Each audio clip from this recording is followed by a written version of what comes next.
90 দশকের জনপ্রিয় চিত্রনায়িকা আঞ্জুমান আরা শিল্পী। তিনি সালমান শাহর নায়িকা হিসেবেও বেশ পরিচিত। এই অভিনেত্রীর স্বামী আওয়ামী লীগের সাবেক সংসদ সদস্য ও প্রিমিয়ার ব্যাংকের চেয়ারম্যান HBM ইকবাল সহ তাদের 3 সন্তানের ব্যাংক হিসাব জব্দ করা হয়েছে।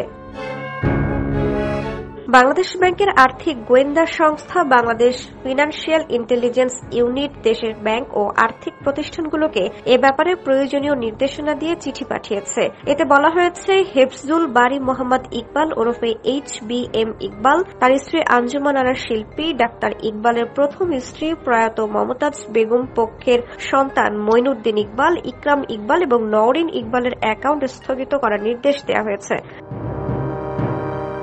আগামী 30 দিনের জন্য এসব ব্যক্তি ও একক মালিকানাধীন প্রতিষ্ঠানের হিসাবে লেনদেন স্থগিত থাকবে। মানি লন্ডারিং প্রতিরোধ আইনের আওতায় এই নির্দেশনা দেওয়া হয়েছে উল্লেখ করে চিঠিতে আরও বলা হয়, এসব ব্যক্তি ও তাদের স্বার্থ সংশ্লিষ্ট প্রতিষ্ঠানের নামে পরিচালিত সব হিসাবের তথ্য আগামী 4 দিনের মধ্যে পাঠানোর অনুরোধ করা হলো। এসব ব্যক্তির সঙ্গে সংশ্লিষ্ট ব্যবসায়িক হিসাবে লেনদেন যেন শুধু সংশ্লিষ্ট প্রতিষ্ঠানের ব্যবসা সংশ্লিষ্ট বিষয়ই হয় তা নিশ্চিত করতে বলা হয়েছে।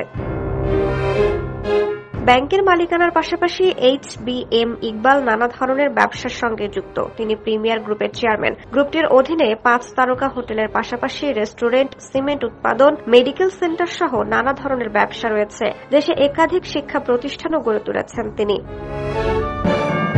ক্ষমতার অপব্যবহারের মাধ্যমে 2011 সাল থেকে প্রিমিয়ার ব্যাংকের চেয়ারম্যান পদে থাকার পাশাপাশি HBM ইকবালের বিরুদ্ধে গুলশানে হোটেল রেনেসা, গুলশান 2-এ হিলটন হোটেল অ্যান্ড রিসোর্ট ও রয়্যাল ইউনিভার্সিটি অব ঢাকা নির্মাণের অভিযোগ রয়েছে। তাদের বিরুদ্ধে দুর্নীতির অভিযোগ অনুসন্ধানের সিদ্ধান্ত নিয়েছে দুর্নীতি দমন কমিশন।